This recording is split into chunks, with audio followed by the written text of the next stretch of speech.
Yo, everybody. Generikb here, and yes, I'm still in my Santa outfit. I'm lazy. So lazy. But we are back on the Mindcrack vanilla server, baby. And I know it has been a few days since I made a Mindcrack episode. Shut up.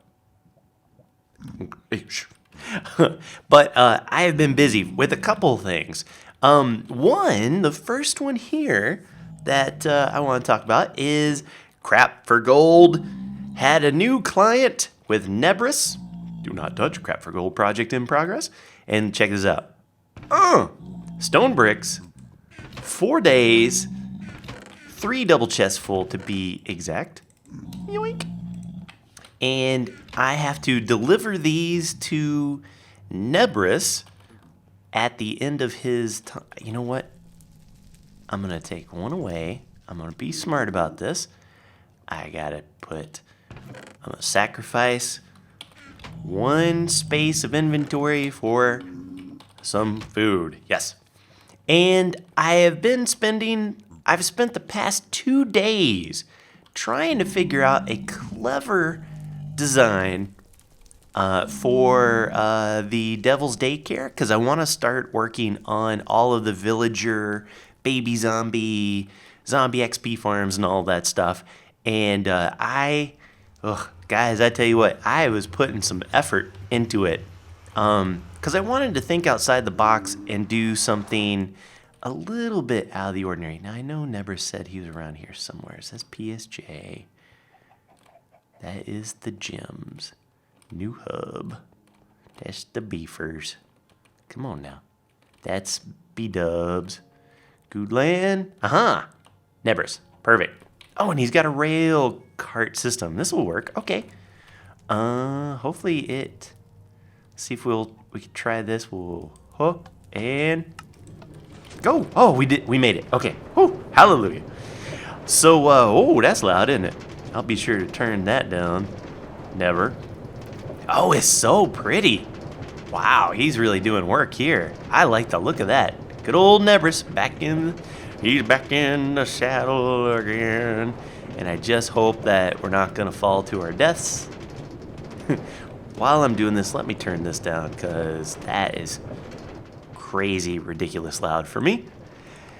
So, so I've been working on that, and oddly enough, the design that I ended up with has 0 redstone in it, which is really funny. So, second part of this episode, we'll get to that. Do not worry. I want to tell you guys... Oh, no. Get off the rail. Get off the rail. Go. Oh, watch this. If I push... look at that. I've noticed it's a secret. Haha. And I keep on trucking. If you see a guy on the rail, you just hold the forward key and you won't go backwards. You'll just keep plowing into him, which I love. Wow, this is amazing. Holy crap, is this nice. So I want to tell you, while we're on this long travel, I want to tell you about something that I discovered in Bulgaria.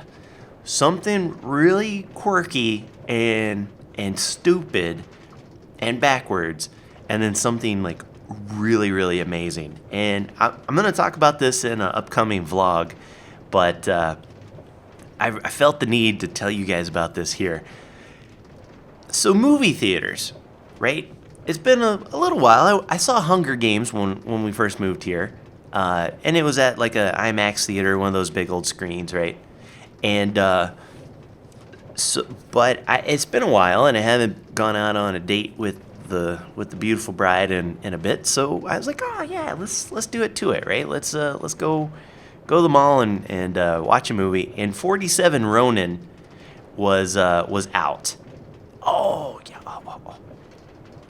Well, let's pause this tale for the moment. Crap for gold.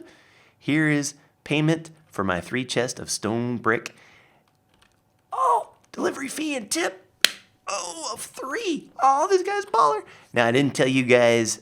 I said the amount was 1 gold ingot per stack of stone bricks. Oh, and I don't have a pick. I'll have to bring a pick in the next time. Give me that. That's okay. We're fine. And I'm gonna hope. And back we go. Don't worry, the whole episode is not gonna be me going down this rail. I really want to tell you about this, and this is the perfect opportunity. So, we want to see a movie.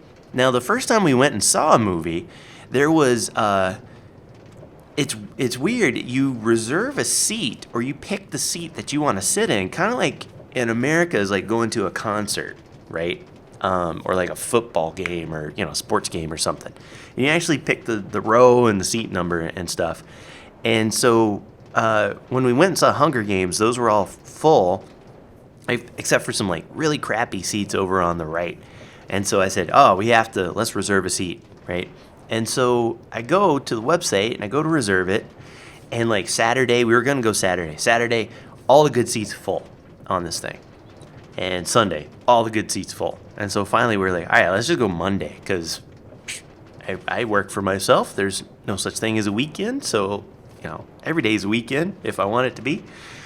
So we went on a Monday and we reserved the two seats, got them right in the middle. And at the end of it, it says, okay, thanks for reserving the seats. Come and get your tickets. Come and buy your tickets earlier than 10 minutes before the movie starts, or otherwise your seats are gonna be given up and someone else can take them. So it didn't ask me for a credit card. I didn't actually buy the tickets. You couldn't purchase tickets online, but you could reserve a seat, which to me I thought is really silly and really backwards, because, and I noticed when we went and saw Hunger Games, it was on the little computer screen when we were buying the tickets at the counter. All the seats were full when we bought them, because we went like 20 minutes before the movie started. But the stinking, like there were so many empty seats in the middle that we saw. So it's one of those things. Whee! Oh, quartz. Haha, I see you. So it was one of those things, and where you either get there within 10 minutes before the movie starts, which I'm not one of those type of guys. I am a get there half hour early so you can get a good seat, at least half hour early, right? I'm just, that's my dad. I get that from my dad. My dad's like, let's get there 2 hours early. But, so that was the thing. People are reserving seats with no real intention of going. They're just like, well, in case I want to go on a Saturday, this is when I'm going to do it. Now, I'm really shocked that that doesn't get abused more, because I would imagine that people would do something to like pick up all of those tickets or something. I don't know. Anyway, so that's the dumb part, right? Super backwards. But we reserved our seats, and we got to the theater and we bought our tickets. Now, there were two options with the tickets. We had our choice of going to 47 Ronin. Oh, what was it? 3D, right? Or we could go to 47 Ronin 4DX. And I was like, what in the world is a 4DX? I thought it was like IMAX 3D. I thought it was just some kind of funky name. You guys need to go do a search. Oh, hell, get off of me. No, run. Shoot, run, quick. Wow, that's dangerous. You guys need to go check out the 4DX. Just look up 4DX movies. Not only is it in 3D, it's not on a huge screen, but the screen is like really, really high def, so you get a really clear 3D picture. But we get in and we get in our seat. Oh man, the jerkiness of this. That's the nether for you. Welcome to the nether. So we sit down and the movie starts, right? And on the sign in front, it said 4DX experience, and it says something, wind, smells, light, all this stuff, and we're like, what the hell is that? What does that mean? And so we get in there, and the intro starts, the beginning of the movie, and it does this like boom boom, and as the music is doing this boom boom, then the seats vibrate a little bit, and we're like, oh, get out, go, there you go. And so the seats vibrate a little bit, right? And we're like, oh, the seats vibrate. That's cool. They must have one of those little, kind of speaker vibration things underneath. Then our entire seats start moving, and it's like you're on one of those like Universal Studios rides, and it wrecks you. Like, we almost got thrown out of our chairs like 3 times, right? And it's perfectly timed with the movie. Like, if this guy, like Keanu Reeves, was sword fighting this other dude, and he ducks out of the way to the left, and the seats just go to the left and forward a little bit. So that's the first really cool part. Oh, and it was pinpoint. Like, there was a part where Keanu Reeves is getting beat with a bunch of wooden sticks for like punishment, and it wasn't just the chair vibrating. You actually felt like the sticks hitting you in the back. It was unbelievable. It was so cool. And then they were shooting arrows, right? And as the arrows go, like usually with sound effects, you get that like whoosh type thing. Well, as that was going, there were 2 little jets, air nozzles in the headrest, one on each side of your ear. And if the arrow was going to the right, it would blast this little bit of air right past your right ear, and freaked me and my beautiful bride out big time, man. I mean, big time. It was so cool how it worked. And then, like, if there was thunder, they had these strobe lights that would go. And then one time they were in like a forest, and he picks up a flower, and he's smelling flower. They poof a little bit of perfume, like flowery smell, in there so you could smell it. And they're in a fog once, and like in a foggy swamp, or like a graveyard, and like all this, they shoot fog out. Oh, unbelievable. It's the coolest thing. And I looked it up.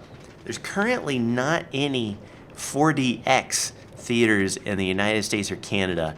And to be honest, the way this thing jerked us around, I can't imagine it's going to be in the States anytime soon, because I think people would sue. Like it was borderline like getting whiplash, but it was so awesome. It was like being on a roller coaster.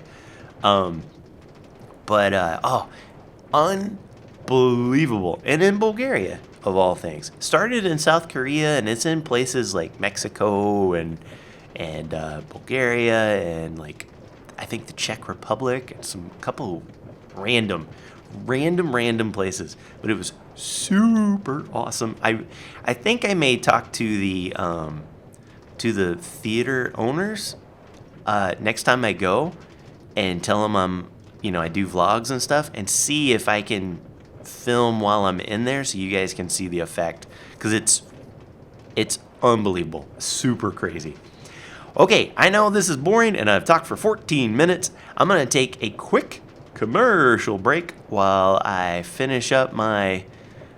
I feel like I'm... what was that? Was it Cannonball Run with Burt Reynolds? Where he had to go and deliver a bunch of beer, Coors, across the border. I think it was. I think that's Cannonball Run. Is it? Smokey and the Bandit. One of those two. Oh, man. My friend Ron would be so disappointed in me because he's a huge Burt Reynolds fan. Okay, so anyway, I'm going to do this, and then we're going to go back to the base. I'm going to show you guys the work I've done on the billiard room ask for some feedback on some stuff, and then we're going to work on the Devil's Daycare. So I will be right back. Okie dokie, we're back, and there's 21 blocks of gold from Nebris. Thank you, Nebris, that's a huge amount. And then 14 is 11 from my bet with B-dubs for Record Wars, which I won, got like 10 or 11 off of him. And then I had a couple left over, and, oh, you know, I gotta check something really quick. Oh, so no, I'm not. I'm gonna show you later.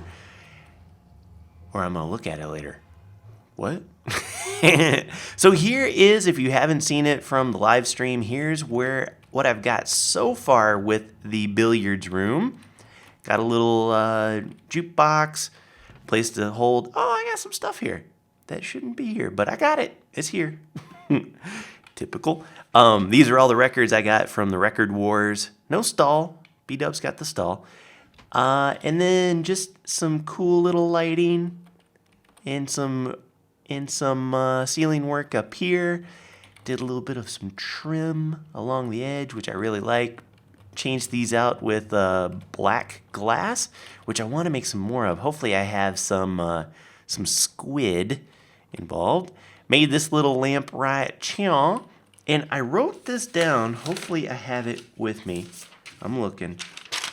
Yep. So I tried to write down the people that influenced me where I could. Mr. Happy helped with the pool table light. It looks epic. So very epic. B-dubs helped me out with the pool table, but it was B Crafted that suggested the hoppers for the legs, which I think is really, really smart. A lot of you guys, this is a little trick. There's signs underneath there. You said most of you had it in a line, but I liked it better like that, like either two little pool sticks or broken in half. As you can see, it's still not done. Just like many things in my world, my life. And then, oh man, see, this is where I didn't write everything down. There is someone made this chair, and I can't remember who it be. Yo, bud. Oh, yeah, and Adlington is doing something with silverfish blocks. So that is it, and I had such a good time interacting with you guys and getting your suggestions on that I want to do it again. And the next one, I think, is going to be this room up here. And a lot of you guys, I said down in the billiards room I wanted a moose head. And you may notice there's a severe lack of moose head. That's because there were so many animal heads that you guys gave that they were super cool that I decided I want to make a hunting room, right? So, like, this is a very small room, though. So it's 1, 2, 3, 4, 5, 6, 7... 1, 2, 3, 4, 5, 6, 7, 8, 9, 10 maybe. 1, 2, 3, 4, 5, 6, 7, 8, 9, 10. 7 by 10. You can see the height of the roof, which could, of course, go down if need be. You can add, another bit of walls if you want, to give it a different feel. Oh boy, we getting it. Oh buddy, hi. Oh, Lord. Let me reboot, because usually when I do this, that means I'm in ghost mode or something like that. I'll be right back. Ooh, lag so bad, and it's just when Seth hopped on, man. Watch this. Is it gone? Oh, no, we're good now. Oh, and boom. Whatever. So, yeah, I want it kind of really dark and a lot of wood, maybe a fireplace. I know, like, I've got a fireplace here that looks pretty swank. And the trick is you can put redstone on top, and so there's no air block, so that way it won't burn the wood above. But yeah, maybe there's a fireplace here, maybe some couple chairs in front of it, maybe some guns in a picture frame. I don't know. I'll let you guys be the judge. Oh, pecker. I'll let you guys make the call on that. But that is the next room, because I really enjoyed you guys helping me out on that. And then I want to really quickly go right in here and see how much of this we can fill in. 2, 3, 4, 5, 6, 7, 8, 9. Ooh, we may fill up the third 11. Yeah, oh, we will. Oh, we did it. And then we'll have 2 left. So now at this point, we've got this one, so we can get a third, which is we can get strength if we so desire. Right? So we can get a jump, we can get strength, and then, yeah, and that's the stuff. But I'm not going to do that. I'm not going to do that right now. No need for strength. I want regen, baby. Give me the regen. So now we just need, so this was 7. Now I just need a 9x9, which is 81 blocks. Piece of cake. And then B-dubs, baby, shall be mine. Okay, so now let's go down. Let's go talk the real talk now. We're going to go and work on this thing a little bit more. So here, where do I want to put... I want to talk... There's a little guy still. I want to talk project plans. And where would be a good spot to... Let's put them right here. Got some signs. So, here's what I need to do. I need a villager trading system. Trading hall. Jihad. Right? Need one of those. I've got an idea for a villager XP system, which is you infect the villagers with a zombie and turn them all into zombies, and then you can kill them. A baby zombie villager, villager army maker. And that's, well, I might as well put the rest of them. So, zombie, chicken, jockey, army maker. And then we'll have a baby. Ooh, yeah. Nope. Baby, zombie, pigman, and chicken. Oh, so close. And I'll just say jockey. And jockey, army, maker. And then that's probably it, I think. I might be missing some stuff. But today what I want to do is I need to put some kind of system in place for the breeder. So sometimes if we want it to be in baby zombie villager army maker mode, it'll send babies that way.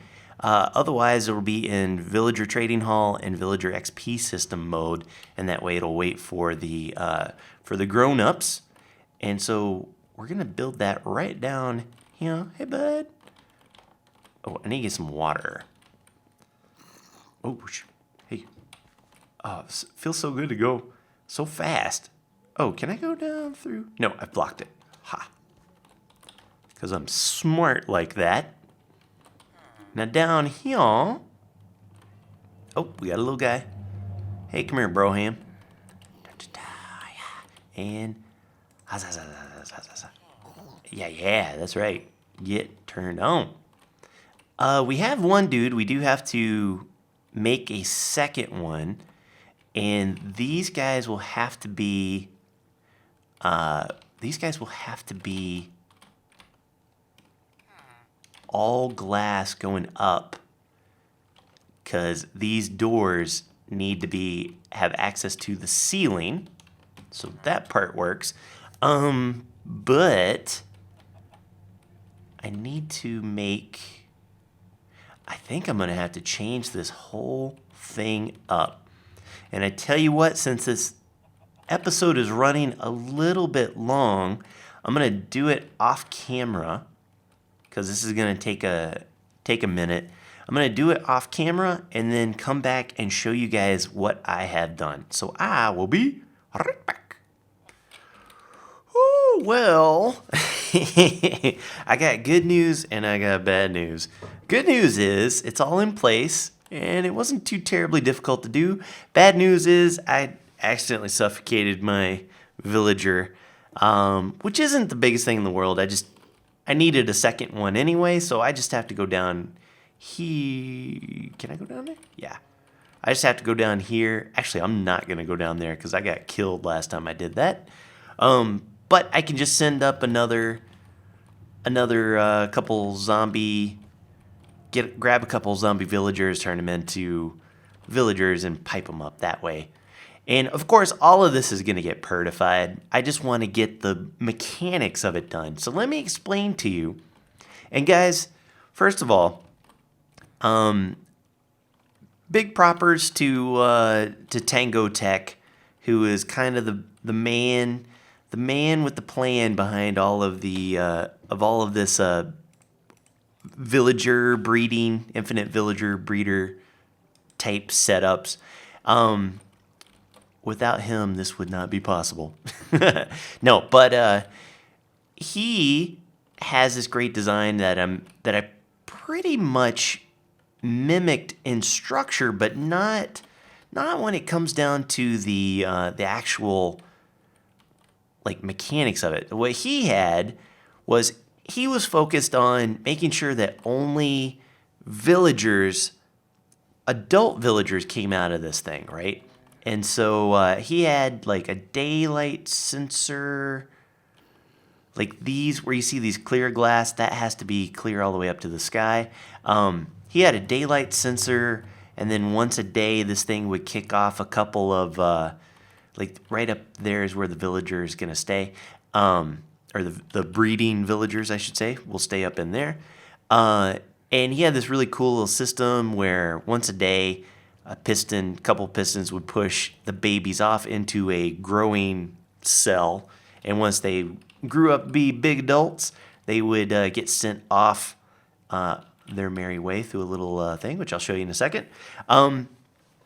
I did that at first in creative, and then I was like, no, actually, I need to be able to. I want the babies, so I want to make sure I flush this thing out more than once a day. And so then I started doing a bunch of crazy stuff. I wanted to do a quirky quasi timer clock thing, and I tried chickens laying eggs, chickens walking on pressure plates. I did vines growing, which actually is a pretty cool idea. You have vines growing, and once they hit a bud switch, it would like trigger the whole thing off. So that worked really well for like long-term stuff, and I'll probably do something like that in the future. Yeah, everything seemed to work kind of 90% of the time. Oh, I did a grass growing timer, which I'm really proud of. It worked nice. I might show you guys that in a future episode if I find a use for it. But at the end of the day, it was just this. And the way it works, let me jump in here since I will have villagers for the next episode. But let's pretend for the moment that I am a villager. Is this no, let's grab. Zoop. Zoop. Okay. So for a moment, let's imagine I'm a big grown-up villager. And I land right on there, right? And I'll have a couple of them, and they'll be breeding. And the way this works is as soon as a baby's born, they'll breed like crazy right here. But as soon as a baby's born, that baby has nowhere to stand, and so they get launched out. And I've tried this in creative, it works. As the only thing you'd have to do is you have to kind of make sure the villagers inside here are spread around a little bit. Because otherwise, if they're in the exact same spot, the baby will just pop right there on the thing. But if you make it to where they're like all over the place, the baby will just go spling and just pop right out, and then they'll go up into there. So let's get out of here, shall we? Nope, can't do that. Hassa. And I lost the thing. Great, that's fine. That's fine, we didn't need that anyway. Ha-ha, and and one more. Right, like so. And so they will go down. This little guy, it's a one-way, or a one-block tall little tube. And then they will go right through here, and they will fall. Oh, I am missing one sign, so I can fix that right now that I see it.